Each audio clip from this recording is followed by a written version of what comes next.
Some moments in time are meant to be private, meant to be forgotten. But in the digital age, some of the most final, most tragic moments are captured forever. Today, we're going to look at three very different lives, each cut short in a way that seems almost impossible. A promising student, a legendary musician, and an internet daredevil. Their stories are unrelated, except for one chilling detail.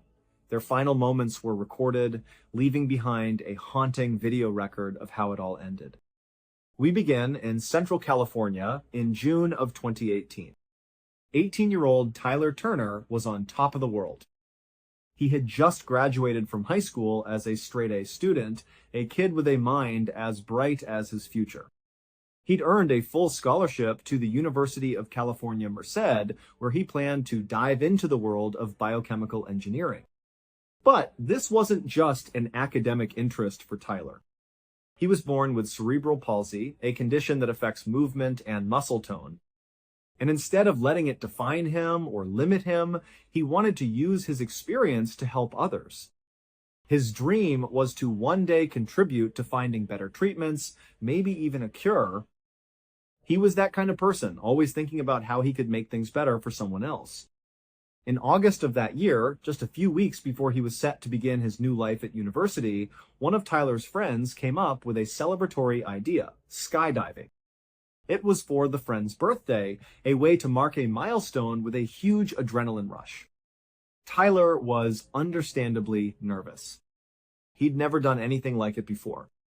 The thought of jumping out of a perfectly good airplane was a lot to take in. But he was also at that age where you feel invincible, where new experiences are the currency of life. So he thought about it and decided, you know what? It'll be a fun story to tell. I'll do it. His mother, Francine, was not so sure.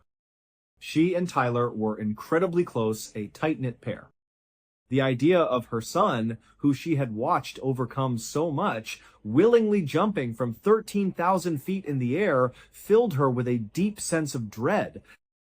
She couldn't shake the feeling. So she asked him if she could come along. Not to jump, of course, but just to be there, to offer moral support from the safety of the ground, and maybe take some pictures of his big, brave moment. Tyler, being the sweet son he was, said that was totally fine. He understood her worry. So on August 6th, a clear summer day, Tyler and Francine got in their car. They drove for over an hour north, heading to a place called the Lodi Parachute Center. When they arrived, they met up with Tyler's other three friends. The air was buzzing with a mix of nervous energy and pure excitement.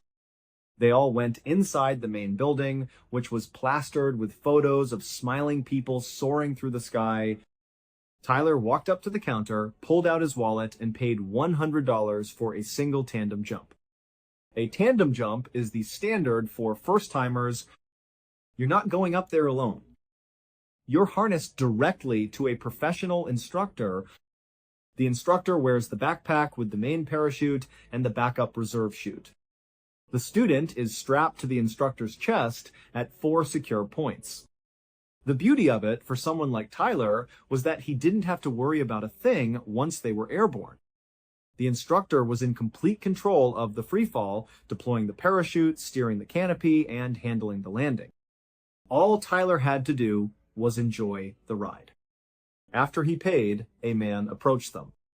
He was a 25-year-old instructor named Young Kwan. He introduced himself as the person who would be jumping with Tyler. To put them at ease, he mentioned he had over 700 successful jumps under his belt. He seemed confident and experienced. Young told Tyler that before they could do anything else, he needed to watch a mandatory safety video. It was standard procedure. Tyler and his mom went into a small room and sat down in front of a television. A video started playing, going over the basics of the jump, what to expect, and how to position your body. But partway through, before the video was even close to finished, another instructor walked in, grabbed the remote, and just shut it off. He looked at Tyler and Francine and said something like, you've seen enough. You guys can go. Francine felt a small jolt of alarm. That seemed odd. Why would you cut a safety briefing short? Especially for a first-time jumper? When you're dealing with something as inherently dangerous as skydiving, shouldn't you be extra careful about safety, not less? But she pushed the thought aside. She figured these people did this every single day. They were the experts. They must know what they're doing. It's probably fine. Just before 10 a.m., it was time to gear up. Yang helped Tyler get fitted into his tandem harness, pulling the straps tight and checking the buckles. Once he was all set, Tyler walked over to his mom. He gave her a huge, tight hug and told her he loved her. Then, with a nervous smile, he left her side and walked over to the staging area with his friends and the other jumpers. They were all waiting for the small plane to fire up its engines. While they waited on the hot tarmac, Tyler's nerves were clearly getting the better of him. Yang, his instructor, seemed to notice. In an attempt to lighten the mood and distract him, Yang pulled out his phone and started filming. He began interviewing Tyler, asking him questions about the jump, trying to make it all feel like a fun adventure. And for a moment, it seemed to work. On the video, you can see Tyler looking right at the camera, trying to be brave. He says, "My name is Tyler Turner. I am going to jump out of a plane. First time." Then he points over to his mom, who is watching from a distance. "That's my mom over there. Hello." Very loving mom. "I've done a lot for me in my life. I hope more that she'll help me with more of my life, because I want to make it." Yang, off camera, reassures him, "Okay, we're going to make it." After they finished recording that short clip, the plane was ready. It was time to board.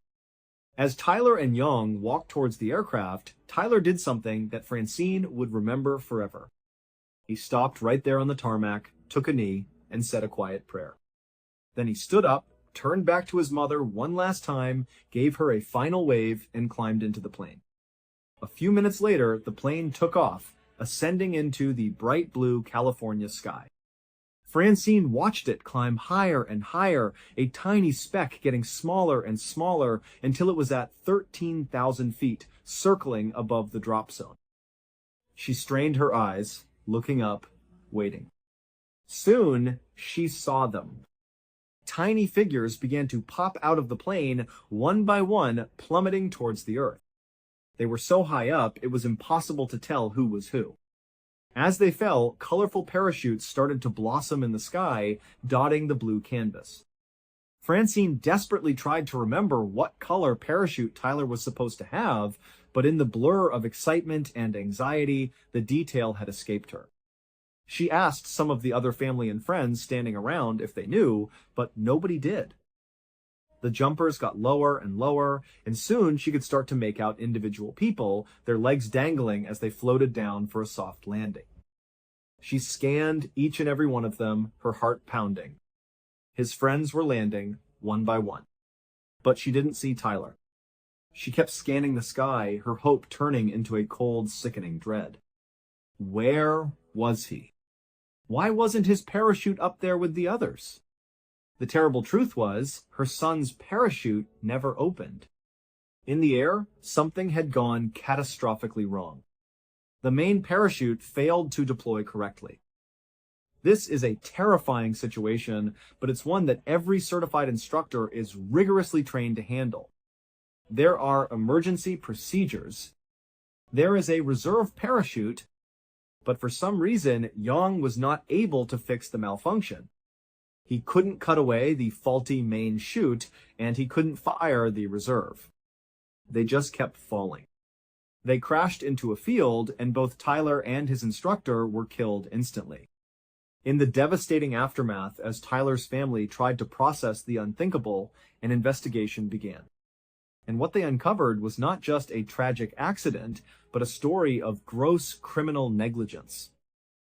They discovered that Tyler's instructor, Yang Quan, was not actually certified to be an instructor at all. He had hundreds of jumps, yes, but he had never completed the required training and examinations to earn the tandem instructor rating from the United States Parachute Association. This meant he would not have received the critical, mandatory training on how to handle equipment malfunctions, the very skills that could have saved his and Tyler's life. And the most shocking part? The owner of the Lodi Parachute Center, Bill Dawes, knew it. He had allowed an uncertified instructor to take a paying customer on a tandem jump. As investigators dug deeper, they found a horrifying pattern. This wasn't the first tragedy at the Lodi Parachute Center. In fact, under that same owner, 20 other people had died skydiving at that facility over the years. It was a ridiculously, unacceptably high number of fatalities, far exceeding the industry average. It pointed to a systemic, long-term disregard for safety protocols. Tyler's family, heartbroken but determined to get justice, filed a lawsuit against the owner. They argued that Tyler's death was the direct result of a culture of recklessness that the owner had fostered for years. Ultimately, a judge agreed. The court found the owner liable for Tyler's death and awarded the Turner family $40 million. It was a staggering sum, a clear message about the price of such negligence. But for a mother who had watched her son wave goodbye one last time, no amount of money could ever bring him back. Our next story takes us to Sinaloa, Mexico, a place known for its rugged beauty and for many decades as the cradle of powerful drug cartels. In 1962, a boy named Chelino Sanchez was born into a poor family in a small rural town there. Life was hard, and justice was often something you had to make for yourself. When Chelino was just 15 years old, one of his sisters was assaulted by a local man who was very rich and very powerful. In a town run by influence and fear, the man was never punished for his crime. It was simply swept under the rug. But Chelino never forgot. 2 years later, when he was 17, Chelino was at a party. And across the room, he saw him, the man who had hurt his sister. Without a word, Chelino walked straight up to him, pulled out a gun, and shot him in the head, killing him on the spot. With that single act of vengeance, Chelino's life was forever changed. He immediately became a fugitive. He fled to Tijuana, and then, like many others, he made the dangerous journey across the U.S. border, eventually landing in Los Angeles, where he had an aunt. In L.A., he worked whatever odd jobs he could find to survive. He picked vegetables in the fields, he sold cars, he did what he had to do. Eventually, he went into business with his brother, who was still in Mexico, helping to smuggle people into the United. But that came to a tragic end in 1984 when his brother was murdered in Tijuana. Devastated by the loss, Chelino, who had always had a love for music, decided to write a song to commemorate his brother. He wrote it in the style of a traditional Mexican ballad known as a corrido. Corridos usually tell a story, often about heroes, love, or historical events. But Chelino's corrido was different. His lyrics were raw, graphic, and unflinchingly honest. He wrote about his brother's life, the violence he faced, and how he was killed. He didn't romanticize it, he told it like it was. It was a style no one else was using. Shortly after writing the song, Chelino found himself locked up in a jail in Tijuana. To pass the time, he would sing the song he wrote for his brother. Other inmates heard it, and they were captivated. They had never heard a corrido that spoke so directly to their own lives, to the struggles and violence of the world they knew. They loved it. Soon, they were asking Chelino if he would write songs for them about their own lives and their own exploits. Before he knew it, Chelino was being commissioned by his fellow inmates to write their personal corridos in exchange for money and favors. When Chelino was released from prison, his reputation had already spread beyond the walls. Criminals, drug traffickers, and even cartel kingpins in Mexico had heard about this guy who wrote corridos that told the real story. They started approaching him, wanting him to immortalize them in song. Chelino's music pioneered a brand new subgenre, the narco corrido. As the name suggests, these songs were all about the world of narcotics trafficking. Some people today compare the style and lyrical content to American gangster rap. By 1987, Chilino's music was exploding. It wasn't being played on mainstream radio, the stations considered his lyrics far too graphic and controversial. His fame spread entirely through word of mouth and by his own hustle. He would press his own cassettes and sell them out of the trunk of his car at swap meets, on street corners, and at car washes to anyone who would listen.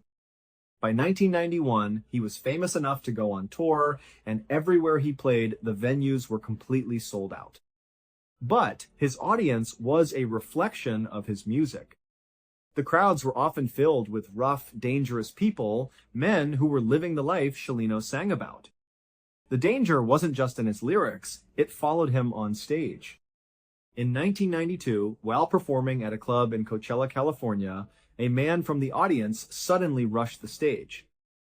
The man, a 3-year-old named Eduardo Gallegos, pulled out a gun and pointed it at Chilino. But Chilino, who was always armed for his own protection, was faster. He drew his own pistol and fired first. A wild gunfight erupted right there on stage at point-blank range. Both men were hit. Chilino was shot in the lung, and the other man was shot in the mouth. Miraculously, they both survived. But in the crossfire, 8 audience members were also shot, and one of them died. The incident made international headlines. By all logic, a deadly shootout at one of his concerts should have destroyed his career.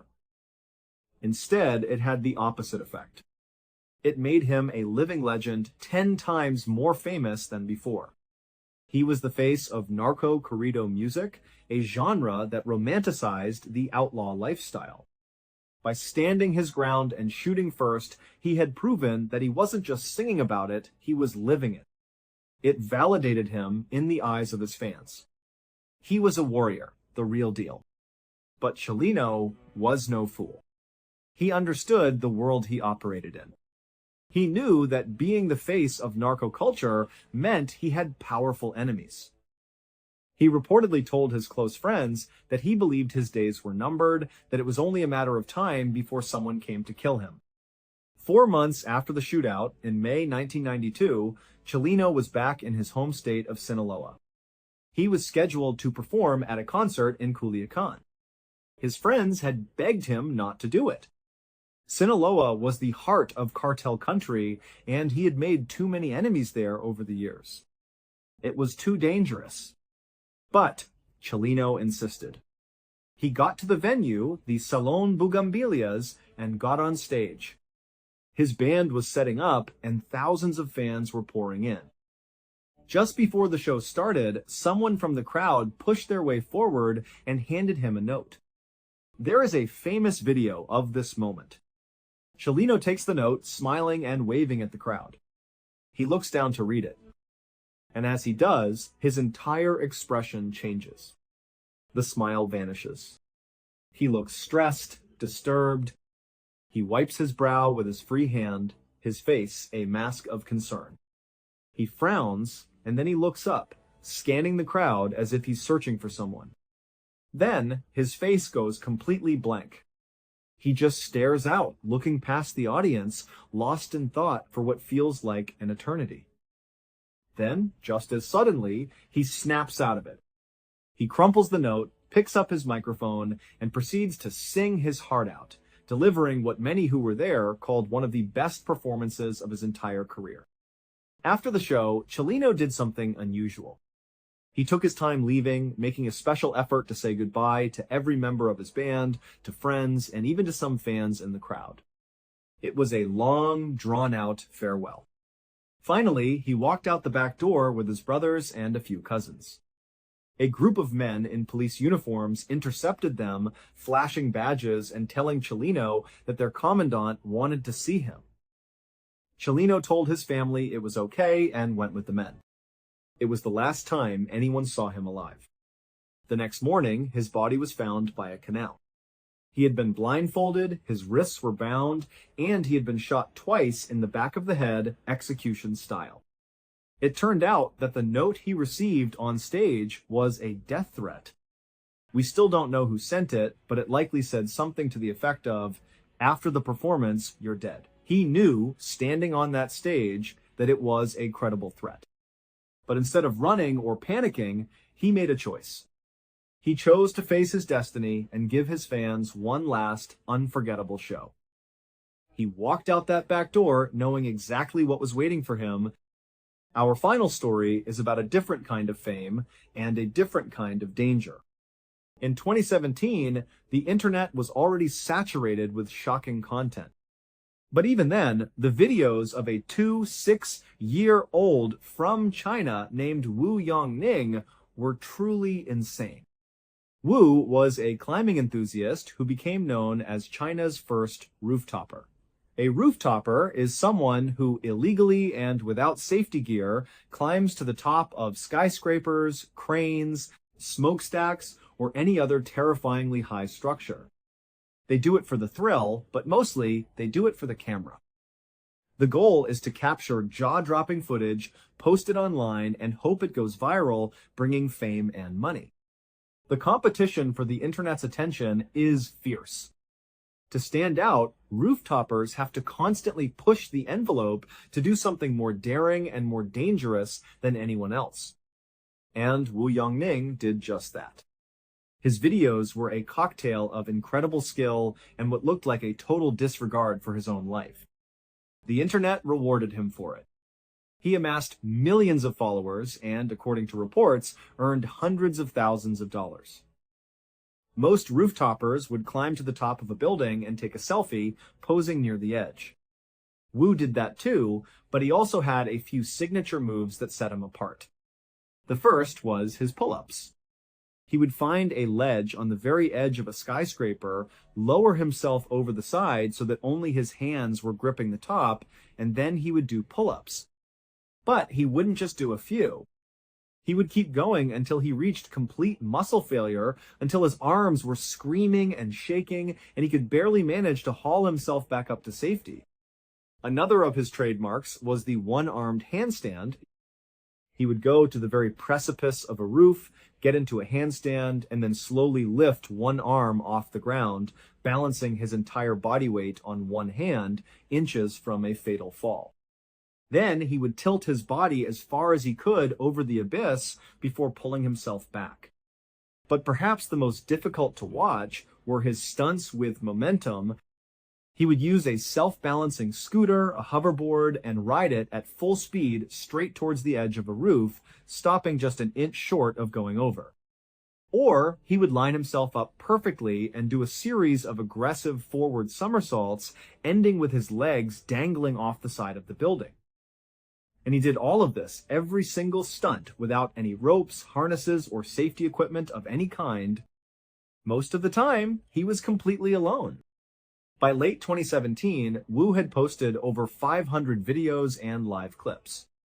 The money was starting to roll in. On just one video sharing platform, he had made over $80,000 from fan donations alone.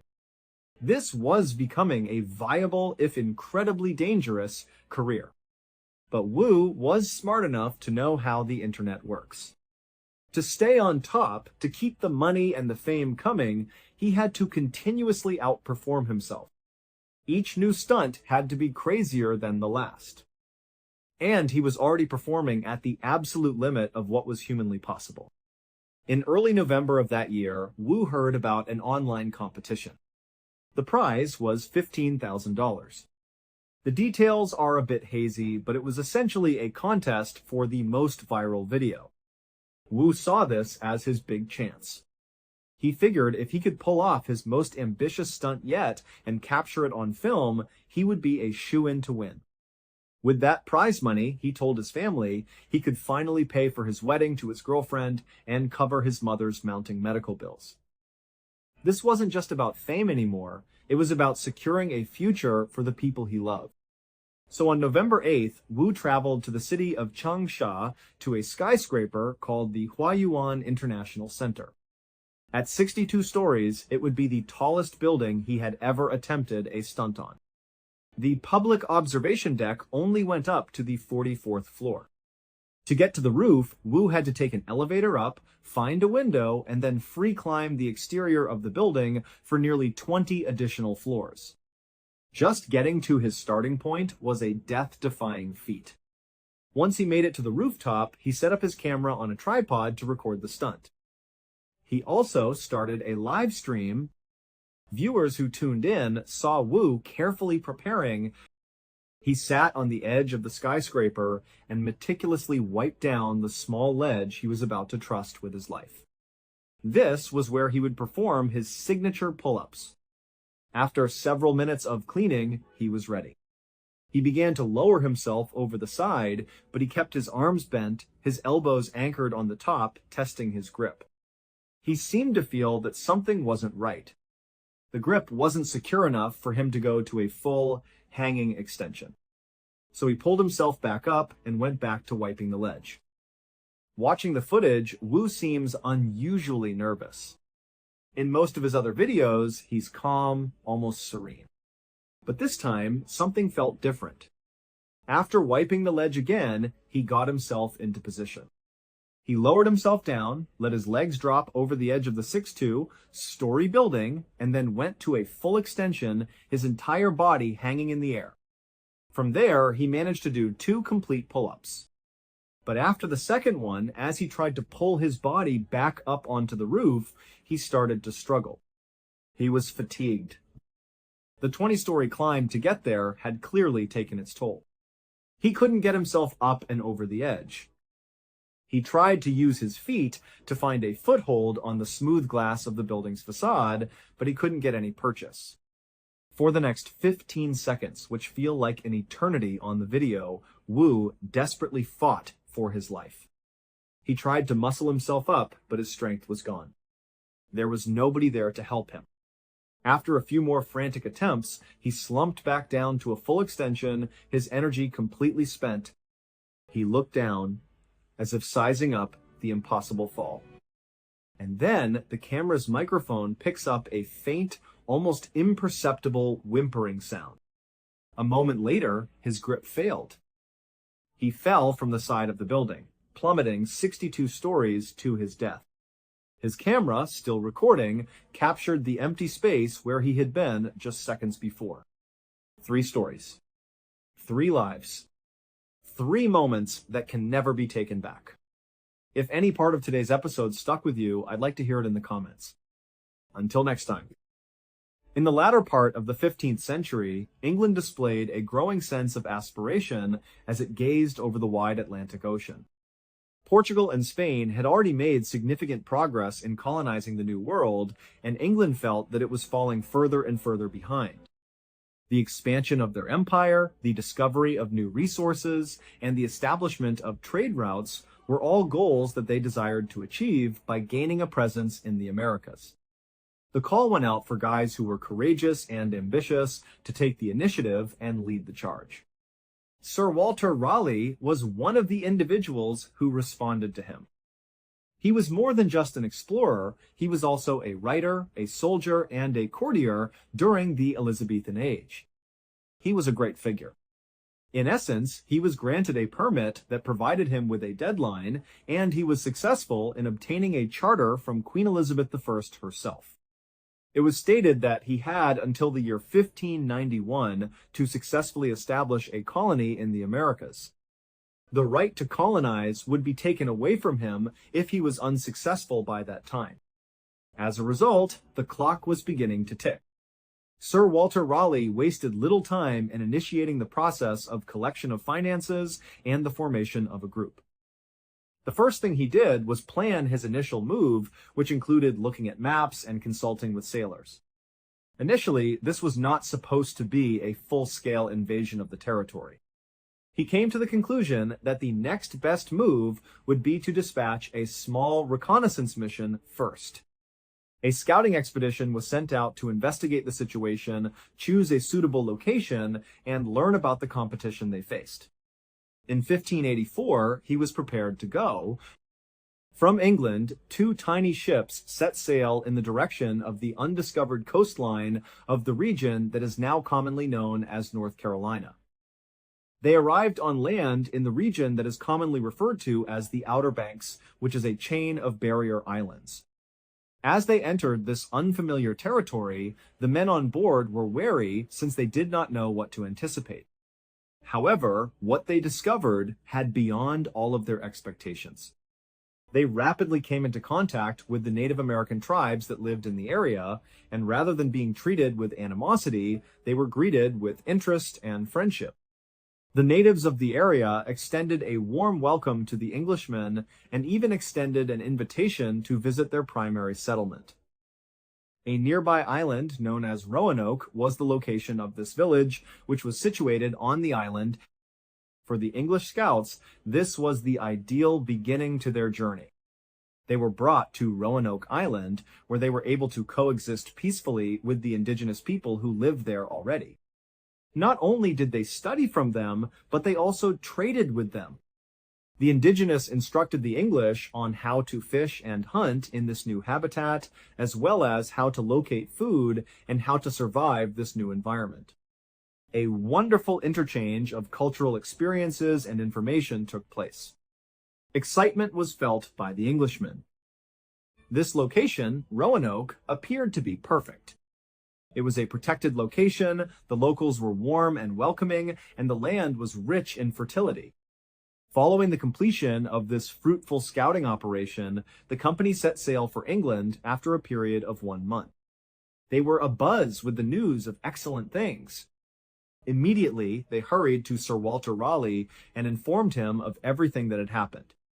In their description, they talked of the welcoming people, the land that held great potential, and the possibility of a prosperous English settlement. Raleigh had no doubts about it. This was the end. Yes, this was the location. As soon as he arrived, he started making preparations for a far larger and more comprehensive colonization movement. Through the accumulation of ships, supplies, and troops, he invested all of his resources in it. He was resolute in his commitment to accomplish his goal and embed the English flag firmly in the soil of the United States. After a year had passed, in the year 1585, the actual mission was initiated. The scouting crew was not particularly small.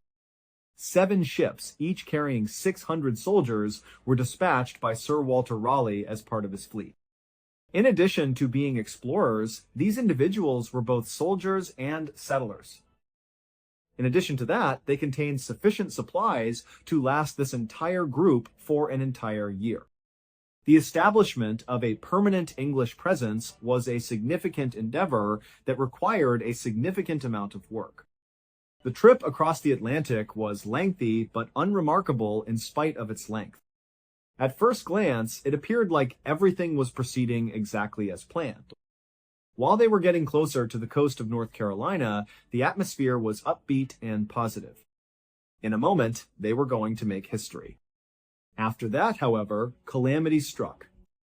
The flagship of the fleet, which was the largest and most important ship in the fleet, ran aground while the fleet was navigating the treacherous waters of the Outer Banks. The majority of their necessary supplies were being transported by this particular vessel. They had everything they required to survive the first year on the ship, including crates of food, barrels of fresh water, tools, and seeds for planting that they needed to survive. The impact was significant when it made contact with the sandbar.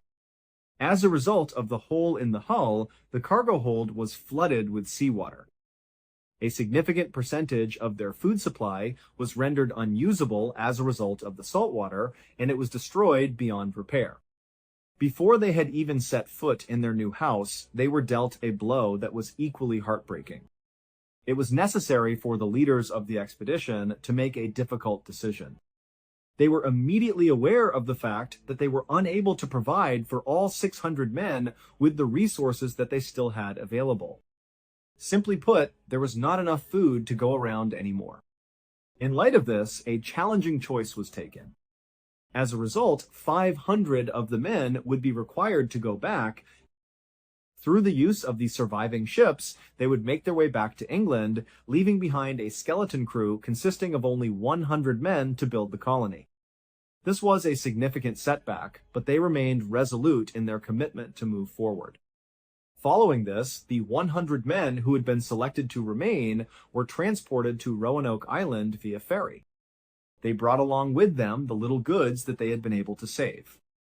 They started by looking for the nearby Native American tribes, the same ones who had been so welcoming to the scouting party a year earlier.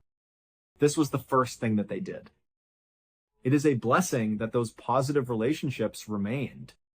The settlers began by providing an explanation of their predicament and requesting authorization to establish their colony on the island.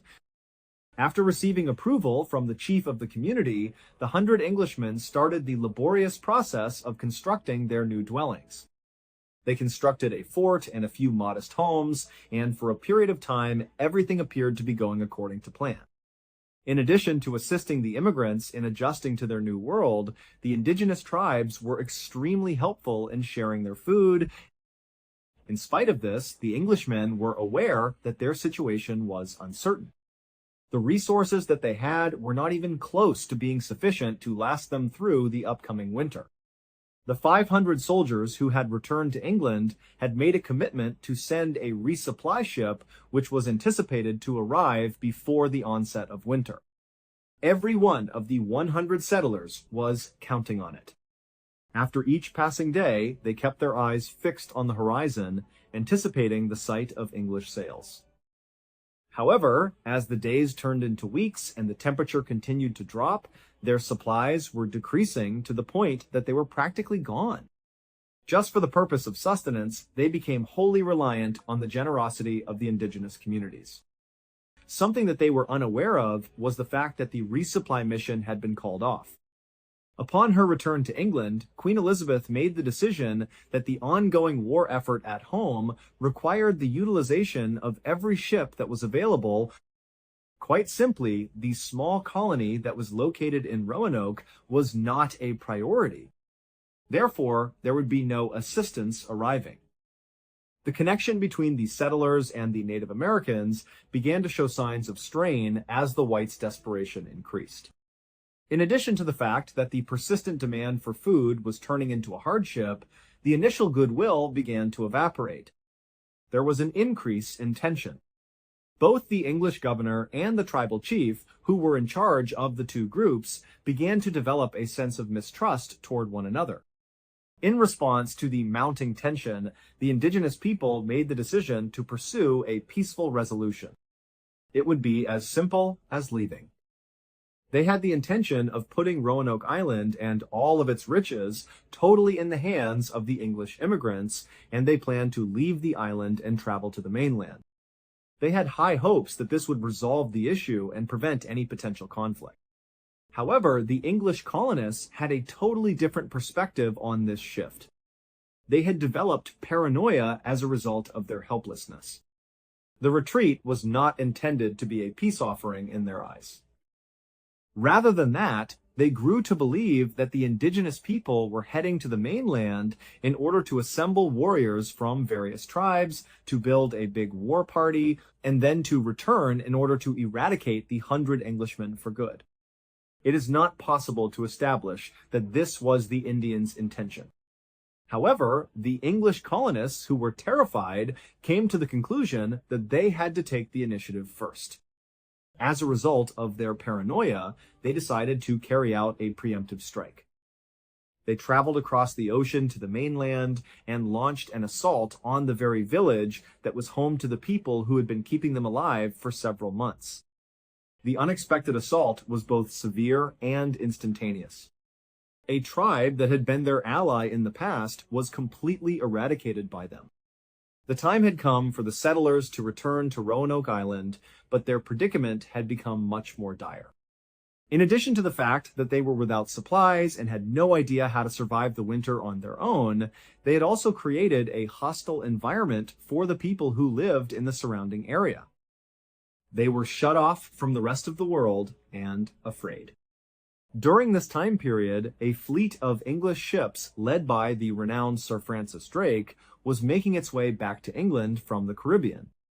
This was a mere happenstance that occurred around this time. When Drake was in Roanoke, he made a trip to check on the colony. The 100 settlers were in a state of complete and utter fear when he arrived. In addition to the fact that they had just perpetrated a slaughter, they were starving, and they were certain that they would ultimately be punished. They pleaded with Drake to take them back together. They desired to leave. A nightmare had emerged in place of the fantasy of starting a fresh life in the United States. They were in such a hurry to leave the colony that the evacuation was a complete mayhem. 97 of the soldiers were successful in boarding Drake's ships, but those were the only ones. Because they were in such a rush, they left 3 of their own men behind. This was due to the fact that they were not present at the settlement when the ships were ready to go. They simply sailed away, leaving those 3 men to fend for themselves in complete isolation. A few days after this rushed escape, the resupply ship that Sir Walter Raleigh had dispatched finally arrived. This was a bitter twist of irony that occurred just a few days after the rapid evacuation. Even though it was late, it had arrived. It was discovered by the crew of the resupply ship that the Roanoke colony had been utterly deserted. In spite of the fact that the houses and the fort were present, there were no people present. During their investigation of the island, they did not discover any trace of the 3 men who had been left behind, nor did they locate any indication of the 97 men who had just left. Given that the ship's captain was befuddled and that there was no one to whom the supplies were to be delivered, he just turned around and sailed back to England. After a couple of weeks had passed, yet another English ship made a halt in Roanoke. This was a distinct company, and they were also traveling back to England at the time. The town was found to be deserted by them as well. This particular captain, however, was of the opinion that the colony, which was still in a respectable condition, should not be completely abandoned. In the end, it was an outpost on the English side. As a result, he made the decision to abandon a small garrison consisting of 15 members of his own crew there. It was their responsibility to keep the fort under control, to watch over the outpost, and to ensure that there was a consistent English presence on the island until a fresh set of colonists could be dispatched. Therefore, these 15 men were abandoned on the island, and the ship sailed away, leaving them to fend for themselves on the tranquil and deserted environment. Back in England, a man by the name of John White was one of the individuals who had been a member of the initial colony that had been unsuccessful.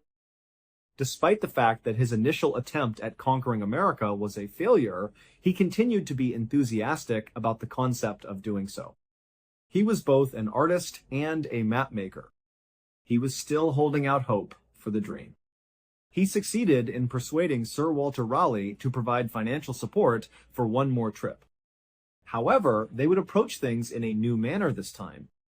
White contended that the initial attempt was unsuccessful due to the fact that it was excessively menacing. Simply put, there were only 600 soldiers in the group. A fresh strategy was suggested by him. Families would make up the members of this new colony, which would be a true community. As a means of establishing a new life and a decent settlement, men, women, and children would travel there. Raleigh was in agreement. Additionally, he concurred with White's recommendation that they should make no attempt to return to Roanoke. It felt as though the location was cursed, and it was clear that the local relationships had been ruined. Instead, they decided to focus their attention on the Chesapeake Bay, which was located further to the north and was regarded as a more fruitful and militarily advantageous region. It was in the year 1587 that a new fleet consisting of 3 ships set out from England. The position of governor of this newly established colony was given to John White. White's own pregnant daughter, Eleanor Dare, and her husband were among the approximately 115 colonists who were allowed to board the ship. They were going to cruise to the Chesapeake Bay, that much was certain. Nevertheless, they had the intention of making a little stop in Roanoke while they were on their way. It was necessary for them to retrieve the 15 soldiers who had been entrusted with the responsibility of guarding the fort.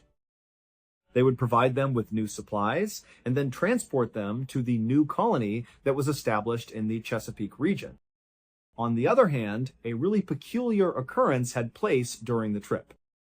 Another individual by the name of Simon Fernandez served as the fleet's main navigator. He was a Portuguese pilot with a great deal of experience who had participated in all of the excursions that had been made to Roanoke before. His crew held him in the highest regard, possibly even more so than John White, the governor, who was also widely respected. He had a magnetic personality, and the sailors had complete faith in his moral superiority. In the event that the fleet arrived at Roanoke, Simon Fernandez declined to proceed any further for reasons that have never been completely explained. Fernandez made a statement that essentially stated that this was the end of the line after they had dispatched a small crew to the shore in order to search for the 15 soldiers. All of the colonists were instructed to disembark from the ships. It was said by him that he would not be transporting them to the Chesapeake Bay. In Roanoke, they were going to re-establish the colony that had been established. In spite of his best efforts, John White, the formal governor, was unable to stop him. He was aware that Fernandez wielded the trust and devotion of the team. If he attempted to disagree, he would most likely be met with a rebellion. As a result, the 115 colonists, including men, women, and children, watched with heavy hearts as their goods were dumped into the shores of the one location that they had specifically planned to avoid. Their hope of beginning a new life in the Chesapeake region was dashed before it even got off the ground. They were in the process of establishing their new life, and the first thing they needed to do was locate the 15 men who were meant to be protecting the old fort. However, upon arriving in the settlement, they discovered that there was no trace of them. An eerie silence pervaded the fort, which was devoid of any inhabitants. A single human skeleton, which had been picked clean and was lying in the grass, was the only object that they discovered. John White hypothesized that the native tribes had most likely assaulted and killed the men in order to exact their vengeance for the carnage that had been committed by the English immigrants who had arrived to the area previously. It was until a few days later that his concerns were proven to be correct. One of the colonists, a man called George Howe, was fishing by himself in a creek that was located some distance away from the main community. He was suddenly confronted by a gang of Native Americans who had ambushed him. To put an end to his life, they used 16 arrows to shoot him. The new colonists received a message that was both unambiguous and harsh. You are not tolerated in this place. It had not been forgotten that there had been brutality in the past. Terrified were the newly arrived settlers. To begin, this was a terrible beginning. They had the impression that they were quite unprepared and exposed. Not only were their supplies already restricted, but they were also in a hostile region, and the objective that they had hoped to reach had been taken away from them. All of the colonists arrived at John White's house together. They informed him that the colony would perish if they did not receive additional assistance. More people, more food, more tools, and more weapons were all things that they required. They begged with him to return to England and bring back supplies and reinforcements before he could accept their request. John White was in a state of conflict. He was adamant about not leaving. In an effort to establish a new planet, he had recently introduced his family, which included his pregnant daughter, to the other side of the Atlantic. There was a sense of abandonment in leaving them now. When he returned to England, he was concerned that people would view him as a coward who fled at the first sight of conflict.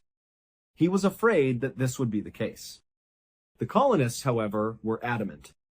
They were under the impression that he was the only person who could possibly successfully defend their case in England and obtain the assistance that they so sorely require.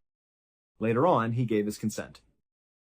A fortunate coincidence was that Simon Fernandez and his ships had not yet departed the region at the time of the event.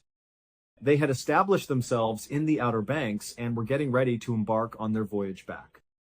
In light of this, John White had to say a tough farewell to his family. Eleanor, his daughter, had just given birth to a baby girl who was named Virginia Dare. She was the first English child to be born in the Americas. It was then that he boarded Fernandez's ship and sailed sail for England, having already assured them that he would return as soon as he was able to do so. However, upon his return to England, he was confronted with a devastating piece of information. A full-scale war between England and Spain was on the verge of breaking out. The vast Spanish Armada was getting ready to attack, and Queen Elizabeth had issued an order that every single ship in England that was physically capable of carrying out its duties was to be taken over for the purpose of contributing to the war effort. It was forbidden for any ships, whether they were commercial or civilian, to leave English ports. All of them were required in order to protect the realm. John White was unable to escape. In an effort to come back to his family and his colony, he made frantic efforts to acquire a ship, to acquire supplies, but it was difficult for him to do so. The conflict with Spain stretched on for a long time, and he was unable to carry out any of his requests. It took him a year, then 2 years, and then 3 years to complete a voyage that he had anticipated would take only a few months. John White was unable to leave England for 3 long years, and he was plagued by the thought of his family and the 115 colonists he had abandoned who were waiting for him on that harsh island across the water. In the year 1590, the conflict with Spain was finally brought to an end, and the shipping lanes were once again open. John White, with the assistance of Sir Walter Raleigh, was successful in securing passage on a group of privateering ships that were en route to the Americas. It was decided upon that they would transport him together with his provisions and deliver him to Roanoke. There had been 3 years of excruciating pain, but he was finally on his way back. While the ships were getting closer to the Outer Banks, White's heart must have been beating extremely fast. After that, he boarded a smaller boat that was accompanied by a landing party in order to complete the trek to Roanoke Island. During the time that they were rowing approaching the coast, they started shouting and calling out in the hopes of receiving a response from the colonists. The sound of the wind and the waves was the only thing that could provide an answer. As soon as they touched down on the island's northern shore, they instantly became aware of something that was troubling. On the beach and leading into the trees, there were fresh footprints in the sand that went in both directions. However, nobody was going to come and greet them. The spacecraft would have been visible to the colonists if they had been present with them. Upon seeing the rescue team that had been waiting for a very long time, they would have been happy and rushed to the beach. The lack of sound was a serious warning indicator. The tracks indicated that someone had not been here for a while. What was the reason for their concealment if it was an English settler? Furthermore, if it was a Native American, their silence was far more ominous than it already was. It was John White who led the landing party as they slowly made their way inland in the direction of the location where the colony would be established. They were walking through the forest when they came across something that had been carved into a tree. Only 3 letters were involved: C-R-O. That was it. The feeling of dread that they were experiencing increased with each step that they took. Despite the fact that they continued to yell and cry out names, there was no change in the silence. Finally, they were able to break through the tree line and arrive at the clearing that had formerly been the location of the settlement. However, it was not in the same state that he had left it in. A little village consisting of homes that was undefended has vanished. There was a powerful fortress that stood in its place. The area where the homes had been located was now completely surrounded by a palisade, which was a wall constructed of thick wooden pikes and was tall and solid. This was something fresh. Evidently, the colonists had constructed it for the sake of protection after he had left. He then became aware of it. There was only one word carved onto one of the huge wooden posts that stood at the entryway to this brand new fort, and that word was Croatoan. Following their approach, the party proceeded to enter through the gate. The entire interior was a vision of complete and utter despair. Clearly, there had been no one living there for a considerable amount of time. There was an excessive amount of grass and weeds. Each and every one of the homes and structures that were located within the palisade had been destroyed and removed, without a single thing remaining. All of the valuable items, including tools, furniture, clothing, and personal possessions, were taken away during the incident. Heavy objects that would have been too difficult to transfer, such as some iron bars and pieces of lead, were the only things that remained after everything else had been removed. There were no indications of a battle, however. Neither human remains nor skeletons were found, nor were there any indications of a conflict or a fire. It appeared as though the 115 individuals, including men, women, and children, had meticulously gathered any and all belongings they possessed, destroyed their homes, and then just disappeared into thin air. John White, upon observing this, stated in his writings that he was not truly immediately concerned about the situation. As a matter of fact, he felt a sense of relief. The reason for this is that the phrases that he saw etched into the tree and the post came across to him as more than simply random gibberish. They were a message, a pre-arranged code that he had established with the colonists before he left 3 years earlier. He took responsibility for setting it up. He had explained to them, look, if you run into trouble and you have to abandon Roanoke for any reason, I need to be able to find you when I get back. So, you need to leave me a sign.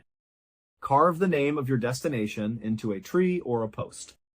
If you are leaving by choice and everything is okay, just write the name.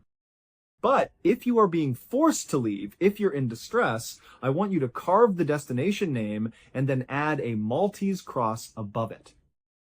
After noticing that the word Croatoan did not contain a cross, John White interpreted this as a positive omen.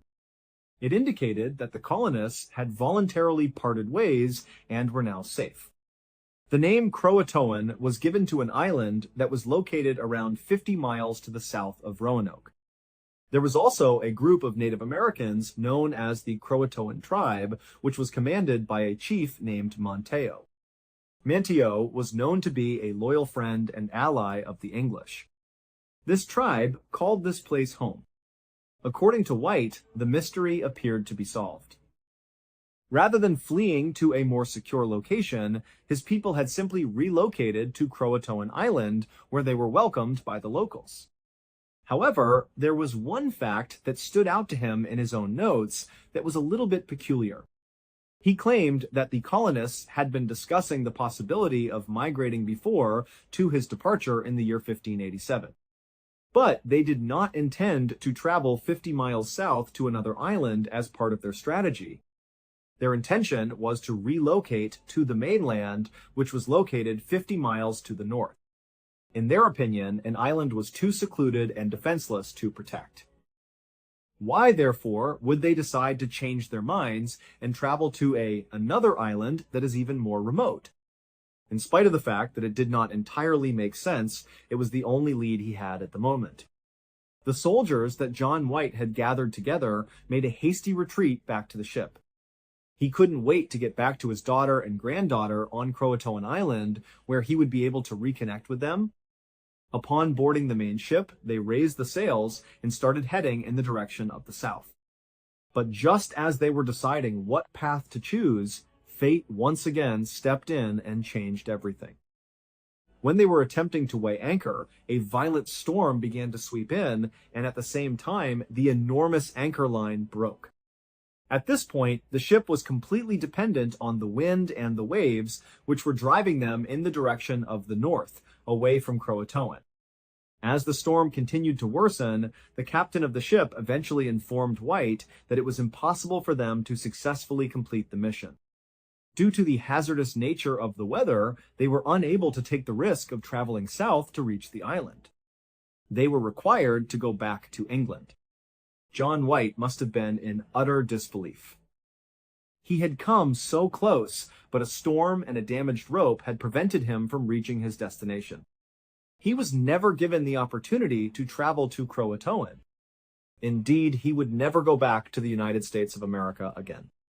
His death occurred in England a few years later, and he was never able to find out for certain what had transpired with his family and the Roanoke colony that had been lost.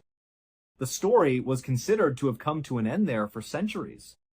The cliffhanger was really aggravating and enormous. One of the most widely held beliefs was that the colonists had relocated to Croatoan, where they had integrated themselves with the native population and lived out the rest of their lives. Various other hypotheses proposed that they were either annihilated by a hostile tribe or that they attempted to sail back to England but became disoriented while at sea. On the other hand, there was no evidence. This was nothing more than conjecture. Following that, in the 1930s, a peculiar relic was discovered. A man was out strolling in North Carolina when he came upon a little stone that was smooth and had lettering carved into it. The stone was located approximately 50 miles north of Roanoke. He handed it over to a museum, and researchers in the field of history were astounded by what it appeared to convey. It was implied that Eleanor Dare, John White's daughter, was the sender of the letter that was written down. It was a gloomy tale to tell. There was a report that stated that the colony had been invaded by hostile locals not long after White had left. The assault resulted in the deaths of 50% of the colonists.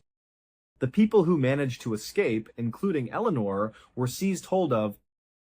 A desperate tone was used to conclude the messages, which stated that just a small number of them were still alive, and that they did not anticipate living for a significant amount of time. It was a sensation that this stone, which eventually became known as the Dare Stone, was.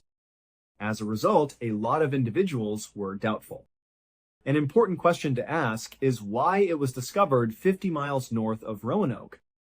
The Croatoan carving was the only piece of evidence that pointed southwest. It was highly illogical for the stone to be located in such a great distance in the opposite way. For this reason, the majority of historians disregarded the Dare Stone as a cunning and intricate fake for a number of decades. There was only one word that could unlock the mystery of Roanoke, and that word was Croatoan. Then, in 2011, everything underwent a transformation. The maps that John White had been responsible for creating were being analyzed by a group of researchers. In his capacity as an accomplished artist and geographer, he had created comprehensive maps of the coasts of Virginia and North Carolina. At that time, it was normal practice for mapmakers to make adjustments by pasting a small patch of new paper or canvas over a mistake on the map. This was done in order to clarify the situation. When you look at historical maps from the 1500s, you will frequently notice that there are these small patches scattered all over the place. A few of them were included in John White's maps. For ages, nobody had given them much thought on anyone's part. It was just presumed that they were very small adjustments. However, in 2011, a researcher came up with an outstanding concept. Imagine for a moment that these weren't merely tweaks. Imagine for a moment that anything was being concealed on purpose. By employing cutting-edge imaging techniques such as X-rays and infrared light, they made the decision to investigate the areas beneath these patches. When they looked at one of White's maps, they discovered something quite remarkable. Approximately 50 miles to the north of Roanoke Island, there was a patch that covered a particular piece of land which was located along the Chowan River. It was precisely the same location where the Dare Stone had been discovered. In addition, when scientists surveyed the area beneath that patch, they discovered a pattern. A star with 4 points drawn in red and blue was sketched on the paper. During that period of time, that symbol was used to depict a fort in the cartography. From the appearance of things, it appeared as though John White had created a hidden English fort on his map, and then he had purposefully concealed it. However, the discovery became much more peculiar. In the process of examining the patch itself, which consisted of a piece of paper that had been adhered to the surface, they discovered even another secret. There was a person who had drawn the exact same fort symbol on the patch, but they had used invisible ink to draw it. Only in the presence of a particular light could it be seen. The situation was reminiscent of something from a spy thriller.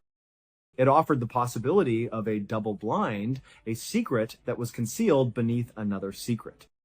The location of this fort is thought to have been classified information according to the idea. They were especially concerned about it falling into the wrong hands, such as those of the Spanish, with whom they had just finished a battle. Therefore, they concealed the obvious symbol. Nevertheless, the invisible ink symbol that was placed on top would provide confirmation of the position for someone who was aware of what they were looking for. They began referring to this undisclosed location as Site X by the researchers. In addition, the fact that it existed shattered the entire Roanoke investigation. All of a sudden, the Dare Stone did not appear to be a hoax anymore. In addition, John White's own forgotten memo, in which he stated that the colonists had initially intended to move 50 miles north to the mainland, suddenly appeared to be of the utmost significance. What would have happened if they had remained true to their initial strategy throughout the entire process? What if the carving that read Crow-O-An was a purposeful attempt to mislead a red herring that was supposed to lead anyone who was looking for them in the wrong direction, while the majority of the colonists were sneaking their way to their fortified and hidden settlement at Site X? As a result of this novel notion, a rush of work ensued. In spite of the fact that they have not yet discovered the ruins of a massive fort, archaeologists have arrived at the location that has been designated as Site X. They have discovered evidence that is persuasive. They have discovered fragments of English pottery, more precisely a form of pottery known as Surrey Hampshire borderware, as well as other metal objects that are consistent with an English settlement that existed close to the end of the 16th century. As of right now, the excavations and the study are still going on, and the specialists are trying to determine whether or not this is, in fact, the last destination of the colonists who went missing. However, even if Site X turns out to be the solution, this does not guarantee that the enigma will be solved. It merely raises a fresh set of questions that are eerie to consider. Could you please tell me what happened to them if they did move north? Have the events that transpired on the Dare Stone been exactly as they were written? They were annihilated as a result of an attack. And perhaps the question that has been bothering me the most of all is, why? Why was there such a complex trick with the carving of the word Crow-O-An?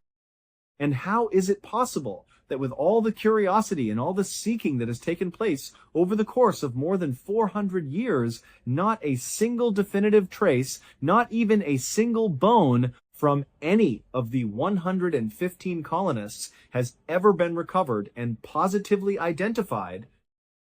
They just disappeared after walking into the jungles of the New World, leaving behind a mystery that is today the oldest in the history of the United States of America. You are very much appreciated for watching. If you watched today's program, please share your thoughts with me in the comments section.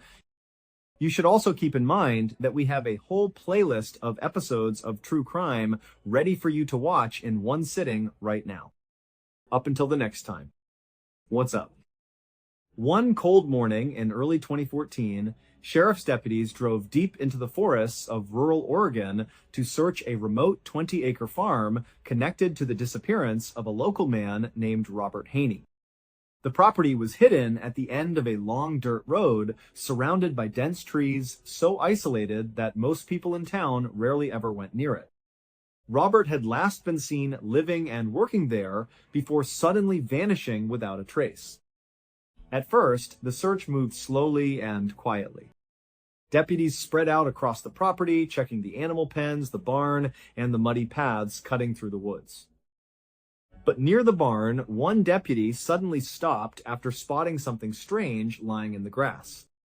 From a distance, he couldn't tell what he was looking at. But the closer he got, the more disturbing it became. What that deputy had just discovered would expose a horrifying secret hidden on that farm for years. because the woman who owned the property, Susan Monica, had spent most of her life trying to escape the world around her. By most people's standards, Susan Monica's life had been a success. She had a good, solid career working as an engineer. She lived in one of the most vibrant cities in the world, San Francisco, California. She even had a small but loyal group of close friends, but Susan wasn't truly happy. Living in a big city was never really her dream. It was more a consequence of her career path, a place she ended up rather than a place she chose. Deep down, Susan craved peace and quiet. She was the kind of person who preferred being alone, and those things were incredibly hard to find in a bustling metropolis like San Francisco.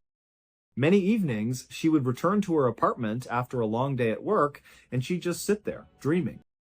She dreamed of escaping the city, of buying a piece of land somewhere remote and living completely off the grid. She imagined raising her own food, being totally self-sufficient, and most importantly, being far away from everyone else. And then one day, in 1991, Susan decided to stop dreaming and start doing. She was 43 years old, and she made her dream a reality.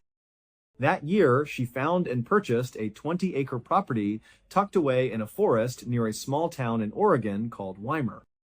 Now, when you hear the word farm, you probably picture a house and a big red barn, but this property wasn't really a farm yet. There was nothing on it. There was no house for Susan to live in. There was no barn for animals or to store tools. There was no running water, no electricity, and no septic system. It was just 20 acres of pure, untouched Oregon wilderness. But for Susan, it was absolutely perfect. The location guaranteed her the solitude she craved, and she actually liked the idea of having to build her own farm from the ground up. She was an engineer, after all. She knew how to construct buildings safely and efficiently. And she was a strong, sturdy woman who wasn't afraid of hard physical labor. So, when Susan finally packed up her life in San Francisco and arrived in Weimar, she drove her car up the winding dirt road through the dense forest and stopped in front of her land.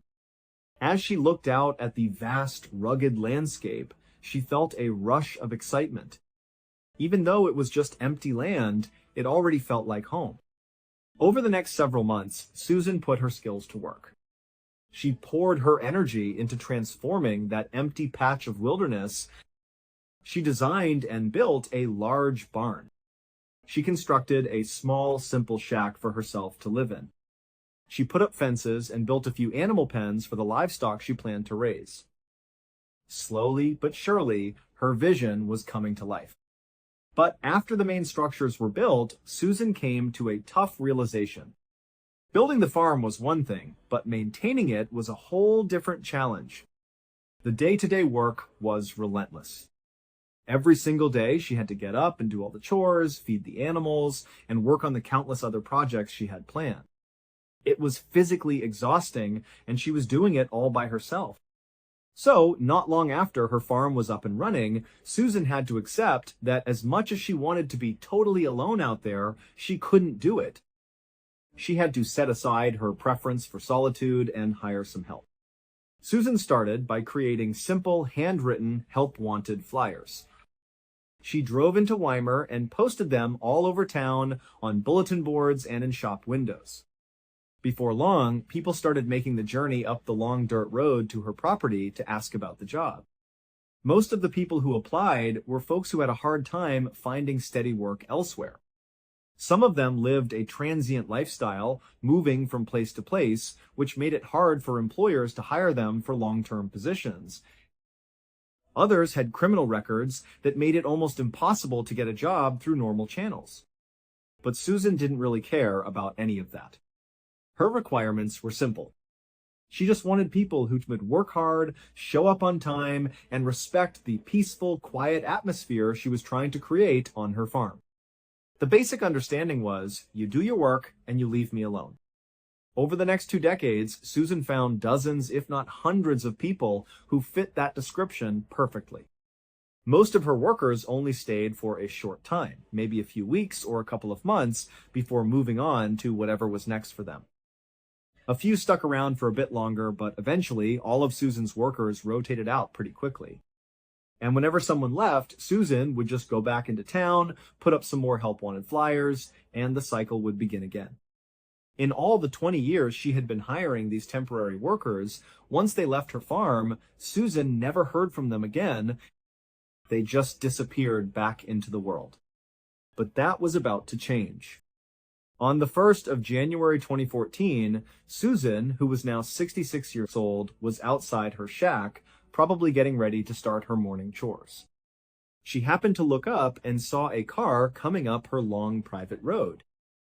This was a highly unusual event. Remember, she lived in the middle of nowhere specifically to avoid people. Unannounced visitors were practically unheard of. So, Susan watched intently as the car approached and pulled into her driveway.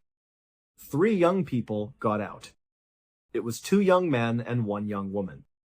Before Susan could even say anything, before she could ask who they were or what they wanted, they started explaining. They told her they were looking for their father, a man named Robert Haney.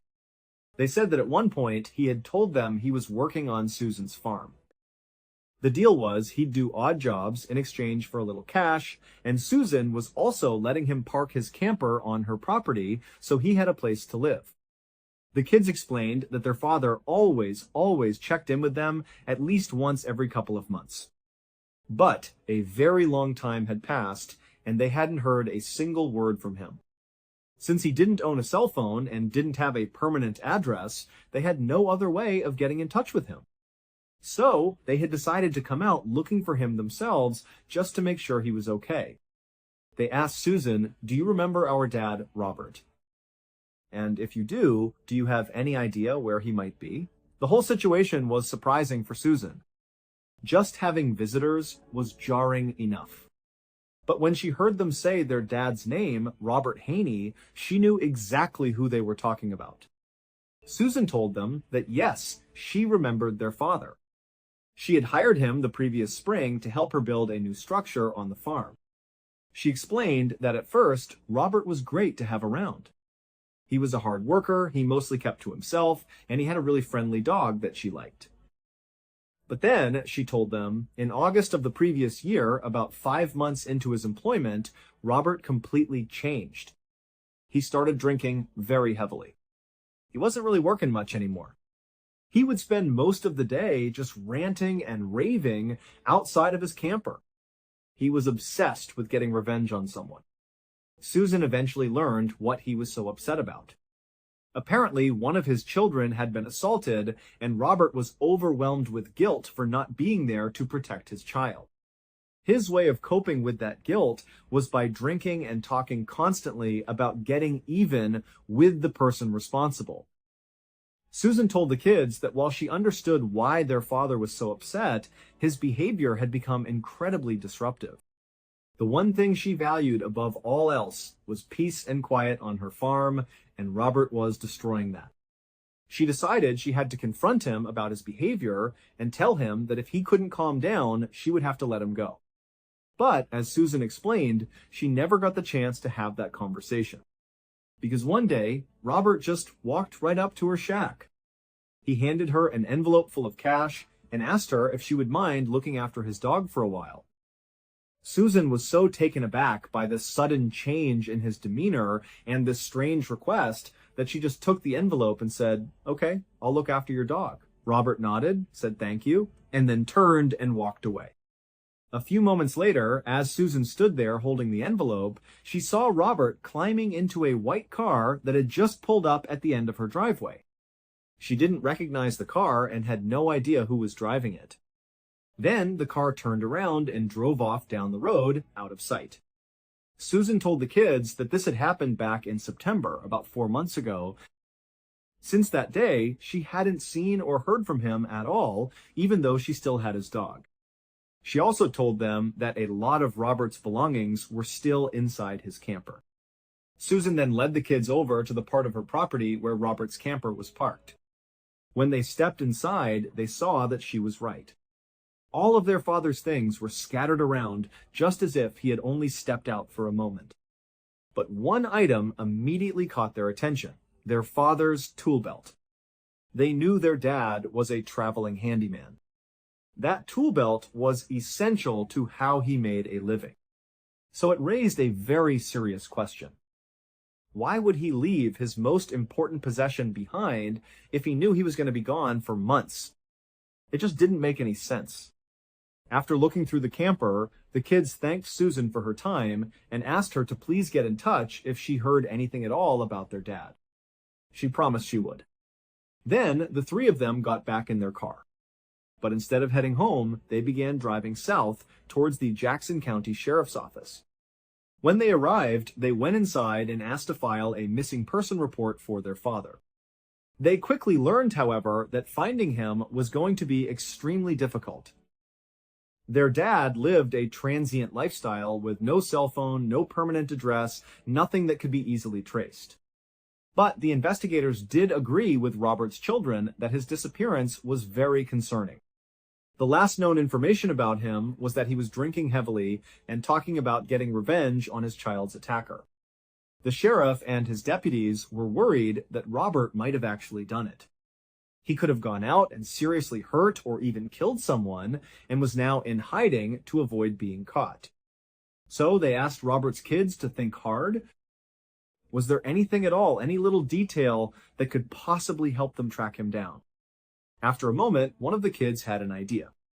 What about my dad's EBT card? EBT cards, or electronic benefit transfer cards, are basically like debit cards that are used for state welfare services. People use them to buy essentials like groceries, and most importantly, every transaction is electronically recorded and traceable. It was a long shot, but it was the only lead they had. A few days later, the trace results for Robert's EBT card came back.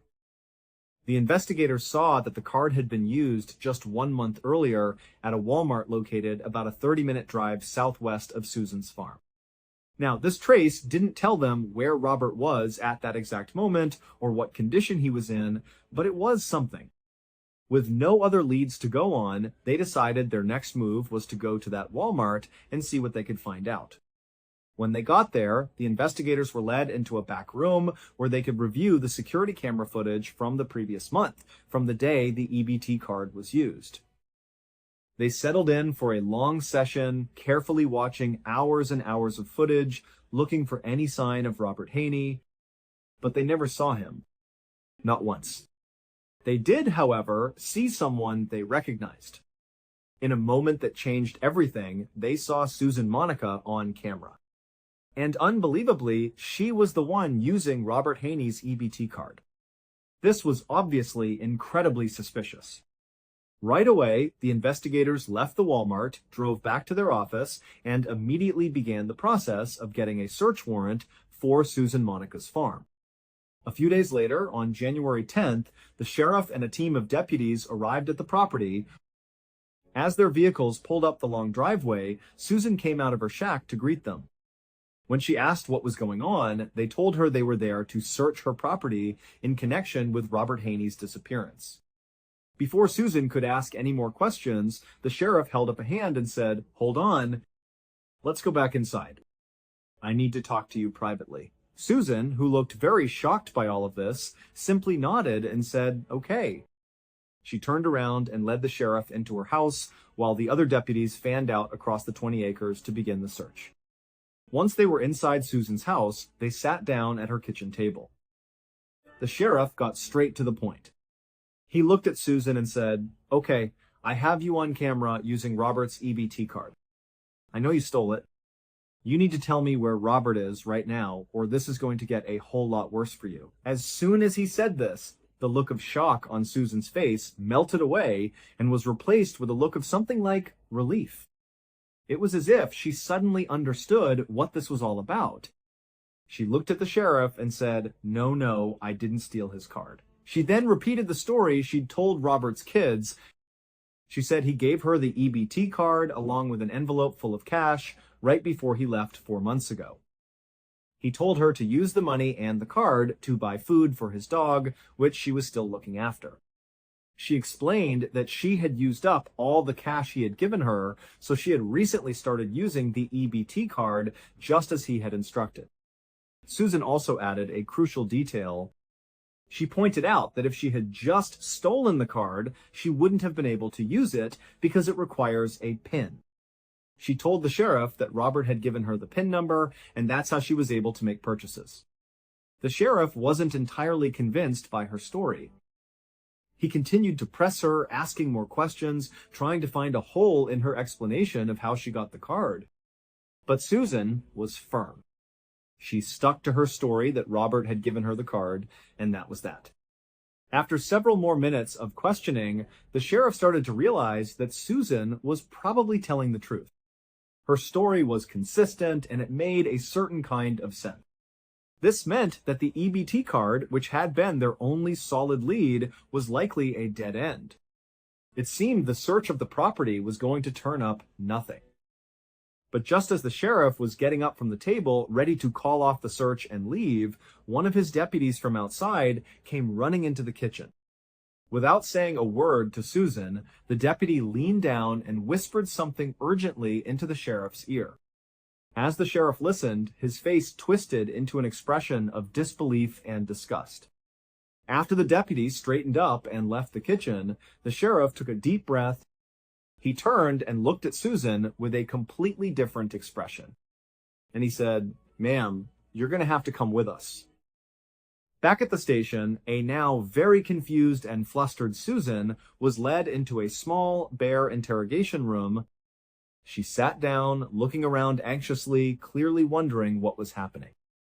A few moments later, the sheriff walked into the room, turned on the recording camera, sat down across from her, and asked a single chilling question. "Has anyone died on your property?" The story that Susan would tell the sheriff that day was so bizarre and so horrific that it would soon make news reports all across the country. But before she began, she insisted that everything she had told them so far about Robert Haney's disappearance had been the truth. However, she admitted she had left out one very important detail. She claimed that after Robert handed her the envelope and the EBT card, and after he got into that stranger's car and drove away, he had, at some point, come back to her farm. And she said she only recently discovered his return. According to Susan, one morning she got up and went outside to feed her animals, just like any other day. But as she approached the pig pen, she saw that all the pigs, who would normally be lazy and lounging around at that time, were all on their feet. They were gathered together in one corner of the pen, and they had formed a tight circle around something on the ground, as if they were all trying to get a look at it. Susan said this was totally out of character for them, so she knew something was wrong. She dropped the food she was carrying and rushed over to the fence. She climbed into the pig pen, and as she got closer to the huddle of pigs, she realized they weren't just looking at something on the ground. They were eating something on the ground. So Susan pushed her way into the ring of pigs, pulling them aside one by one. And there, in the middle of them, on the muddy ground, was Robert. He was lying on his back. His insides had been torn out. It looked like the pigs were disemboweling him. And the most shocking part, Susan claimed, was that Robert was still alive. She could see him moving his arm and hear him groaning. Susan said she tried to pull the pigs off of him, but they were in a feeding frenzy. They kept coming back, aggressively continuing to eat him. She said she thought about trying to lift him up and move him to safety, but he was practically torn in two. She felt that trying to move him would have killed him anyway. So, Susan said, she did what she thought was the right thing to do at that moment. She left the pig pen, ran to the barn, and grabbed a shotgun. Then she ran back to the pen, raised the weapon, and fired it into Robert. Susan insisted to the sheriff that this was purely an act of mercy. She was just ending his suffering. After Robert was dead, Susan said she just left his body in the pig pen. 3 days later, she went back into the pen with some bags and collected what little was left of Robert that the pigs hadn't eaten. Then, she said, she took those bags of remains and just tossed them onto a trash pile inside her barn. But there was a problem with her story. The remains hadn't stayed in the barn. The thing that the deputy had whispered into the sheriff's ear back in Susan's kitchen was, "Sir, we found a leg outside. It was Robert's leg. And it wasn't found in the barn on a trash pile. It was found out in the open, in the middle of her property." When the sheriff confronted Susan with this fact, she just shrugged and suggested that maybe a wild animal had gotten into the barn, found the remains, and dragged the leg out into the field. The sheriff was stunned, and he didn't even know what to ask next. Finally, he just said, "Why didn't you call 911 when you first saw Robert? Maybe he could have been saved. Or at the very least, why didn't you tell someone after he was dead?" Susan's answer was that she was afraid. She was afraid that if word got out about what her pigs had done, the authorities would come and euthanize them. She said she would lose a major source of her income because she sold her pig's meat in town. And even if they weren't euthanized, she was worried that no one in town would want to buy her meat after learning that her pigs attacked and ate people. Susan told the sheriff exactly where in the barn he could find the bags containing the rest of Robert's remains. She even offered to take a polygraph test to prove that she was now telling the complete and honest truth. But when she actually sat down for the polygraph test, her behavior was very strange. She kept fidgeting and coughing and letting out these long, dramatic sighs. Her movements were making it impossible for the test operator to get an accurate reading. When the first test was over, the results were ruled inconclusive. So, the investigators had her take another test. But again, she kept fidgeting and yawning and disrupting the machine. Finally, the investigators watching the test just called it off. They walked into the room and said to Susan, "We are going to search every inch of your farm. If there is anything else on that property that you haven't told us about, you are going to be in very serious trouble. Because we will find it." At that point, Susan stopped fidgeting. She looked up at the investigators, and after a long, silent pause, she reached across the table and grabbed a piece of paper and a pen. She pulled them towards her and began to draw. After a few seconds, it became clear that she was drawing a map of her farm.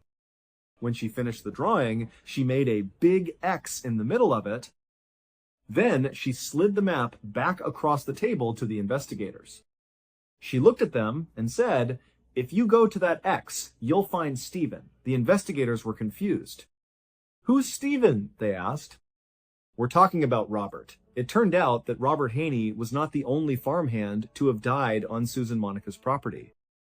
In 2012, about a year before she hired Robert, Susan had hired another man named Stephen Delacino. And according to Susan, Stephen's story was a lot like Robert's. He was easy to get along with at first, he was quiet, and he was a hard worker.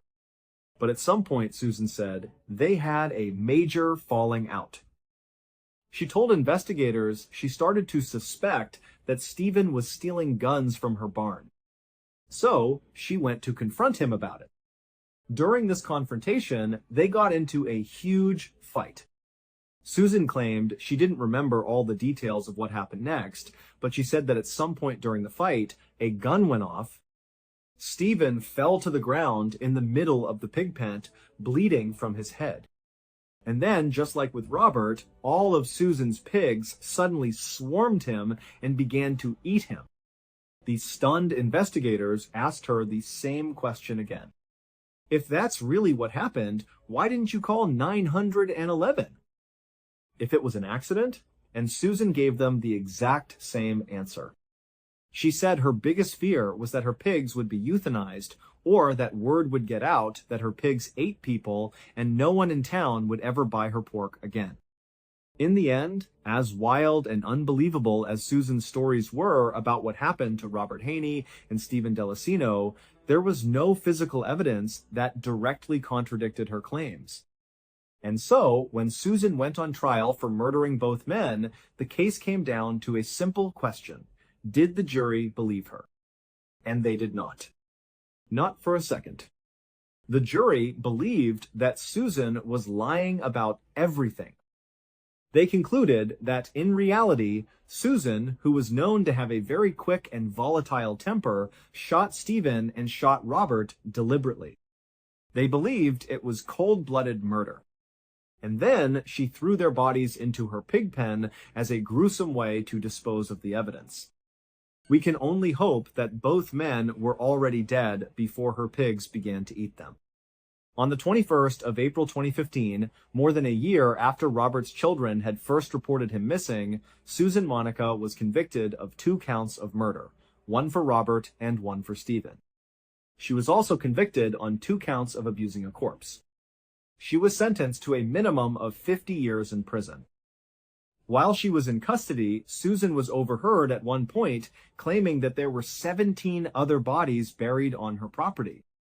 The police took this claim very seriously and went back out to the farm to conduct another, even more extensive search.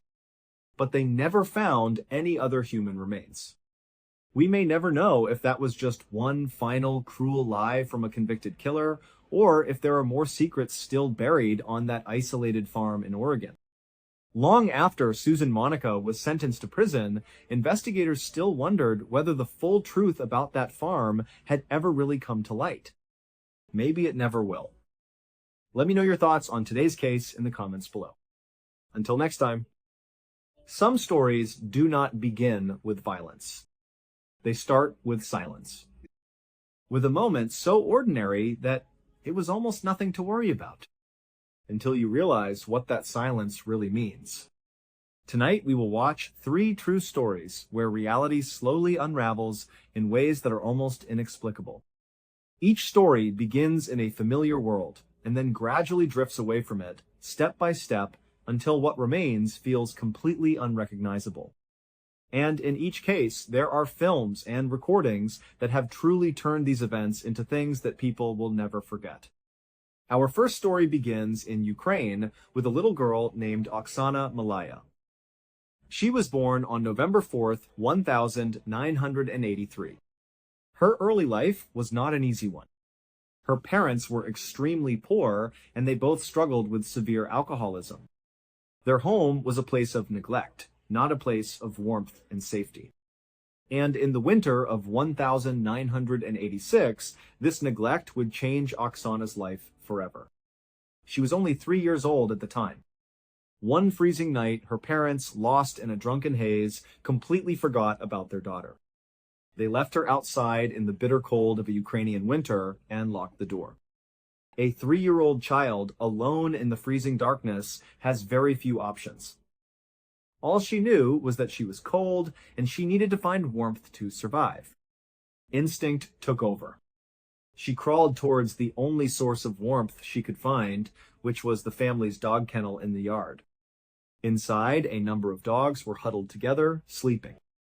Incredibly, as this tiny human child crawled into their space, the dogs didn't attack her or chase her away. Instead, they seemed to accept her. They let her snuggle in with them, sharing their body heat, and in that moment, they saved her life. But this act of kindness from the dogs would set Oksana on a path that no one could have ever predicted. The next morning, Oksana didn't go back into the house. And her parents, still consumed by their addiction, didn't seem to notice that she was gone. One day turned into 2, and 2 days turned into a week. A week turned into a month, and then a year. For the next 5 years, Oksana Malaya lived in that kennel with her family of dogs. From the critical developmental ages of 3 to 8, she had almost no contact with other human beings. Her entire world was the pack. She learned from them. She mirrored them. It was a matter of survival. Slowly, she stopped walking on 2 legs. It was easier and more natural to move on all 4s, just like her canine family. She forgot the few human words she knew and began to communicate through barks, growls, and whimpers. She ate what they ate, which was often raw meat and scraps. Her human identity faded away, replaced by the identity of a dog. In her own mind, that's what she was. She was a member of the pack. This went on until the early 1990s. One day, a person walking near the property saw something that made them stop in their tracks. They saw a small figure running around in the woods behind the house, on all 4s, barking. They couldn't believe their eyes. Confused and concerned, they called the police. When the officers arrived, Oksana's dog family immediately sprang into action. They ran out, surrounding her, barking aggressively at the strange men, protecting one of their own. And Oksana, terrified, started barking ferociously right alongside them. She didn't want these humans to take her. Eventually, the police had to use pieces of meat to lure the other dogs away. Only then were they able to get close enough to retrieve the frightened little girl. When Oksana was taken into custody, the doctors who examined her were stunned. She had physically forgotten how to walk like a human. She couldn't speak a single word. They were deeply concerned. The years from 3 to 8 are absolutely crucial for language development. They feared that because she had missed that window, she might never be able to learn to speak at all. Oksana was placed in an orphanage where a long and difficult journey began. She had to relearn the most basic human behaviors. Slowly, painstakingly, she learned how to stand and walk on 2 legs again. And amazingly, against all odds, she did learn how to speak. But even with these incredible achievements, the 5 years she spent as a dog had left a permanent mark. Although she could form words and sentences, her speech was always flat and monotone. There was no rhythm, no intonation, no emotion in her voice. It made her very difficult to understand and connect with. A psychologist assessed her and concluded that despite being a young adult by this time, Oksana's mental capacity was only that of a 6-year-old. She tried her best to reintegrate into society. By the time she was 22, she even had a boyfriend. He didn't know much about her unique and traumatic past. One day, she decided to show him a part of who she was. She showed him how easily she could still run around and bark just like a dog. It was a part of her history. But the sight apparently terrified him. He broke up with her shortly after and never saw her again. Today, Oksana lives on a farm where she takes care of animals. It's a quiet life, and perhaps it's where she feels most comfortable. She was recently interviewed on a Ukrainian talk show, and she said she no longer wants to live or act like a dog. She said, more than anything, she just wants to be a normal person. Now we move to our second story, which takes us to England in 2008. This case involves identical twin sisters, Ursula and Sabina Eriksson. The two were 41 years old and originally from Sweden. After being apart for many years, they had finally reunited on May 15, 2008. Within just 24 hours of seeing each other again, they decided to take a trip together. They boarded a ferry and headed for Liverpool, England. They arrived in Liverpool at 8:30 in the morning on Saturday, May 17th. Their very first stop was not a hotel or a tourist attraction, but the St. Anne's police station. Once inside, Sabina told the officers that she was extremely concerned for the safety of her children who were back home in Ireland. The police took her seriously. They told her they would follow up, and they did. They contacted the police department in Dublin, who sent officers to Sabina's home. They checked on the children and found that everything was perfectly fine. There was no danger at all. So, with that seemingly resolved, Ursula and Sabina left the police station on foot. They made their way to a bus stop, and at around 11:30 in the morning, they boarded a bus that was headed for London. As the bus started its journey, the driver noticed the sisters were still holding on to all of their luggage. He politely asked them to put their bags in the luggage hold underneath the bus, which was standard procedure. But the women aggressively refused. They started clutching their bags tightly to their chests as if they were protecting something precious. Their behavior made the driver incredibly uncomfortable. He didn't know what was in their bags, and their intense reaction was a major red flag. He decided he didn't want them on his bus.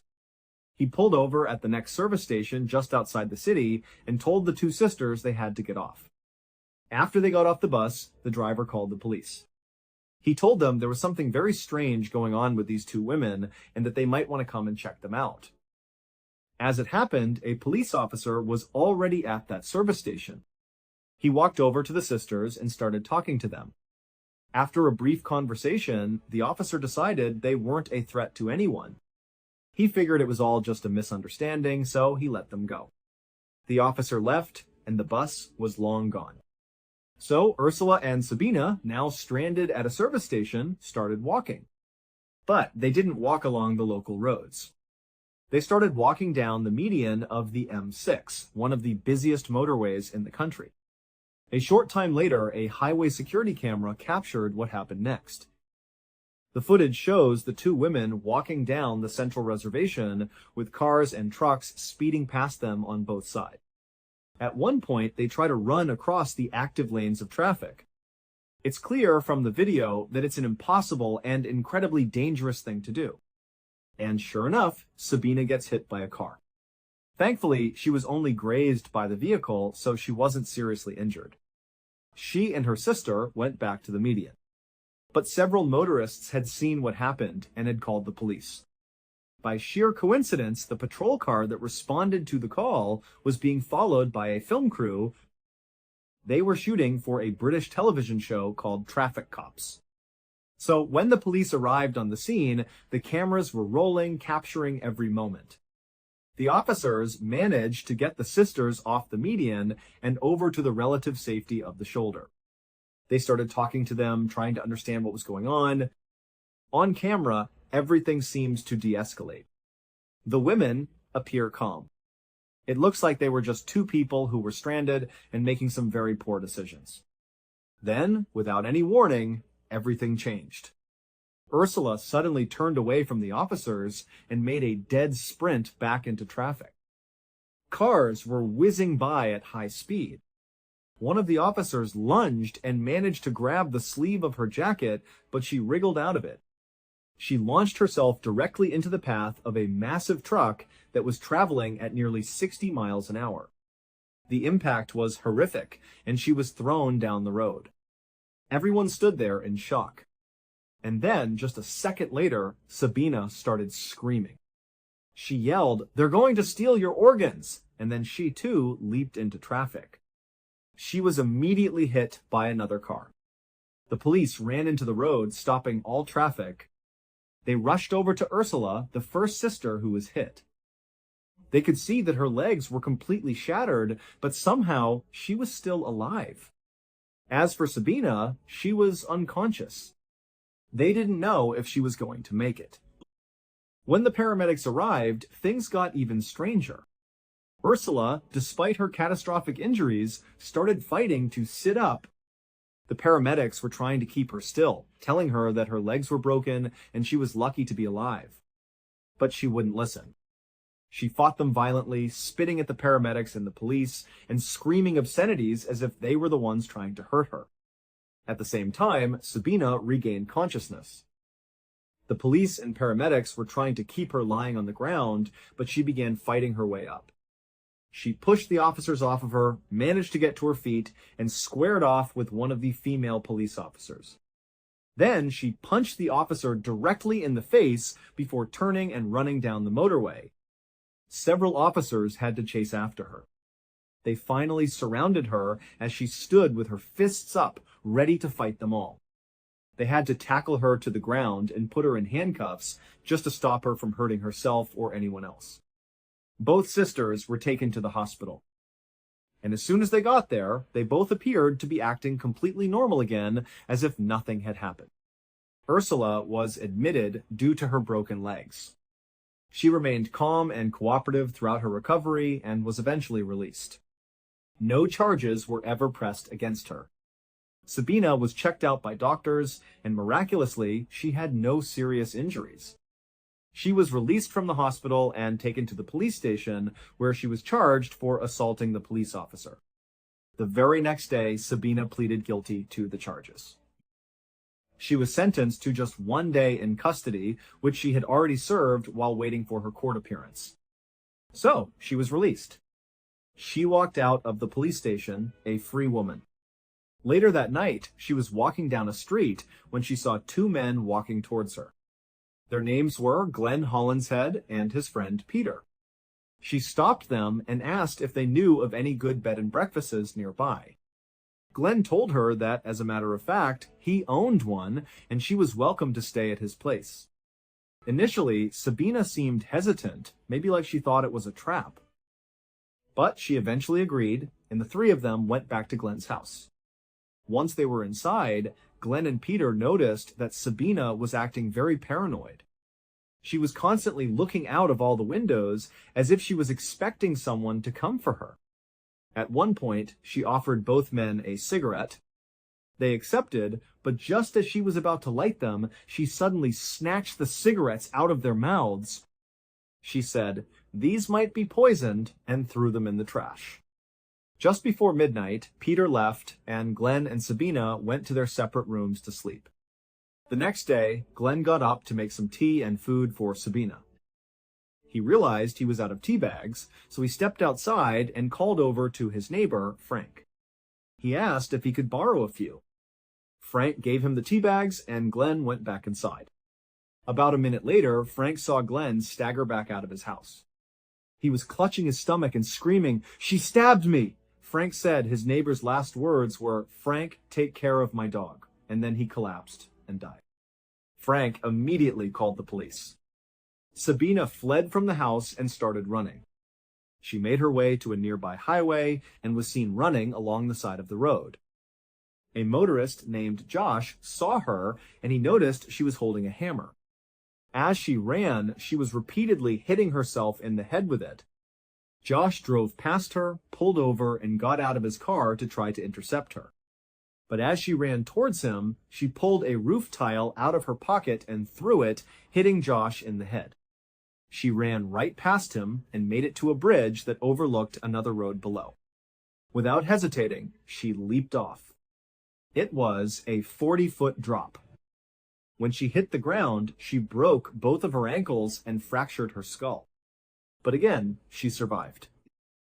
Police and paramedics were called, and Sabina was taken back to the hospital. And just like before, once she was there, she was reportedly acting totally normal again. Sabina was arrested for the murder of Glenn Hollinshead. She pleaded guilty to manslaughter, but she offered absolutely no explanation for why any of it happened. It was as if she was a completely different person from the one who had committed these violent acts. Her defense team argued that she was suffering from a rare psychiatric condition known as folie à deux, which is a French term that means madness of two. It's a shared psychosis that can sometimes present in identical twins, where one twin has a psychotic break and they somehow transmit their delusion or their insanity to the other twin. The defense claimed Ursula had the initial break, and Sabina was caught in the echo of her madness. Amazingly, the prosecution accepted this claim. Sabina was sentenced to only 5 years in prison.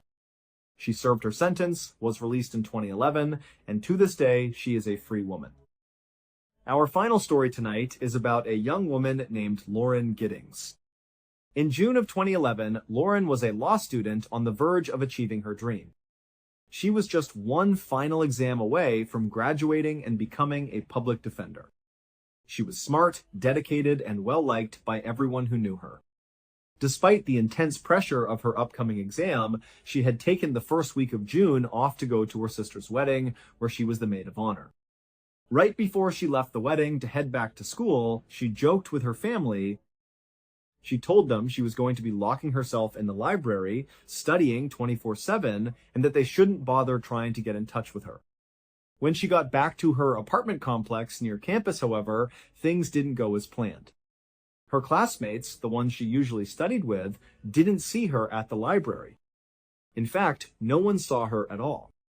After a couple of days went by with no sign of Lauren, her friends started to get a little worried. They started texting her and calling her phone just to see if she was okay. But she never picked up, and she never replied to any of their messages.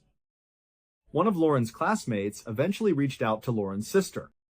She asked her if she had heard from Lauren at all, because no one at school had seen her. Lauren's sister wrote back and told the friend not to worry. She said, "Oh no, everything is just fine." Lauren told us before she left the wedding that she was going to be locking herself away to study around the clock. I'm sure she's just focused. But this classmate wasn't convinced. It felt very uncharacteristic of Lauren not to be at the library, and it was even more strange that she wasn't answering her phone. So she called the police and asked them to do a welfare check at Lauren's apartment. A police officer went over to the apartment and knocked on the door, but there was no answer. He tried the doorknob, but it was locked. The officer then walked around the outside of the building, checking the windows. He didn't see any broken glass or any obvious signs of a break-in. With no reason to force entry, the officer left. He told Lauren's friends that there was nothing more he could do unless they filed an official missing person report. A couple more days went by, and there was still no word from Lauren. At this point, her family was now becoming very concerned. They officially filed a missing persons report. The police went back to Lauren's apartment. Again, they knocked, and again, there was no answer. The door was still locked. This time, they got the owner of the apartment building to come and open the door for them. When they went inside, Lauren wasn't there.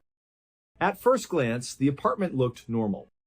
But then, they noticed something deeply unsettling. Her cell phone, her keys, her purse, and her laptop were all there, left behind. This immediately made the police suspect that something sinister might have happened. They started asking Lauren's friends and family if she had any enemies, or if there was any reason she might be fearful for her life. Initially, everyone said no. They said Lauren was loved by everybody and that no one would ever want to hurt her. But then, Lauren's sister remembered a strange comment Lauren had made about a year earlier. It hadn't seemed important at the time, but now it felt chillingly relevant. Lauren had just gotten back from a vacation, and when she went into her apartment, she noticed that some things had been moved. It felt like someone had been inside while she was away. She told her sister about it, but with no proof and no reasonable explanation, the incident was quickly forgotten. Lauren was so busy with law school that she didn't pursue it. After searching the inside of Lauren's apartment, the police moved their investigation to the exterior of the building. And that's when they made a horrifying discovery. An officer was looking in a dumpster near the building when he noticed a large black trash bag that seemed out of place. When he tried to move it, he realized it was very heavy. The officers opened the bag, and inside they found a human torso. It was later identified as Lauren's. Just moments before this discovery was made, a local news crew had shown up outside the apartment building. They had received a tip that a resident had been missing for over a week and that police were now on the scene. As they were setting up, they saw a young man who appeared to be a resident of the building. He was watching the police investigation and looked visibly shaken. The news crew decided to go over and interview him. It turned out his name was Stephen McDaniel. He was Lauren's next-door neighbor, and he was also a classmate of hers in law school. The interviewer asked Stephen what his last interaction with Lauren had been. Stephen became very focused and explained in detail that he hadn't seen her in the last week. He said, speaking on behalf of his other classmates, that no one had seen her. He then added, she must have just vanished. As they were conducting this interview, just on the other side of a bush, a police officer was discovering Lauren's torso. Word of the discovery quickly spread through the officers on the scene, and the news crew overheard it. The interviewer said out loud to Stephen, "It looks like they found a body." In that instant, Stephen's entire demeanor changed. He just stared at the reporter and said, "A body?" And then he went completely silent. He had a blank, distant look on his face. The interviewer, seeing his reaction, asked him, "Are you okay?" But Stephen just stood there for a few more seconds before walking away from the camera. He sat down on the ground with his back turned to them and began to hyperventilate. The interview was over. Once the case officially shifted from a missing person investigation to a homicide, the police began searching all the rooms on Lauren's floor. Stephen's room was right next to Lauren's, so his was the first one they searched. As they began the search, Stephen stood just outside his open door. He was sweating profusely and drank more than 10 bottles of water in a short period of time. Inside his apartment, they found a master key that opened Lauren's door. They learned that whenever she was gone, he would sneak into her apartment. He would copy the contents of her computer's hard drive and steal small personal items like articles of clothing, which he would hoard in his room. When they examined Stephen's computer, they checked his browser history. It was almost exclusively dedicated to looking at Lauren's Facebook and LinkedIn profiles, but the creepiest thing they found was a camera that had been duct taped to a long pole. On the camera's memory card were surveillance videos of Lauren. He had been using the pole to hoist the camera up to her windows, filming her late at night without her knowledge. Stephen McDaniel was quickly charged with Lauren's murder. He pleaded guilty and openly confessed to the horrific details of what he had done. He told the court that he usually used his spy camera to confirm when Lauren was not in her apartment so he could sneak in. But on the night he killed her, he used it to confirm that she was home and asleep. After watching her for a while, he put on a mask and used his key to let himself into her apartment. He walked quietly into her bedroom, but the sound of his entry woke her up. According to Stephen, she sat up in bed and said, "You need to leave." At that point, he jumped on the bed and attacked her. In the struggle, his mask came off. Lauren recognized him. It was her neighbor, her classmate, Stephen. She pleaded with him, calling him by his name, begging him to stop. But he didn't. He strangled her to death. Afterwards, he dragged her body into her bathroom and dismembered her. Some of the remains were flushed down the toilet. The rest were put into trash bags. Only one of those bags, the one containing her torso, was ever found. Stephen McDaniel was given a life sentence for his crimes. But some of these stories don't really end when the video stops. They stay with the people who lived them. And sometimes they stay with the people who only heard them. Remember, there are more cases waiting for you, stories that seem impossible until you realize they actually happened. Until next time.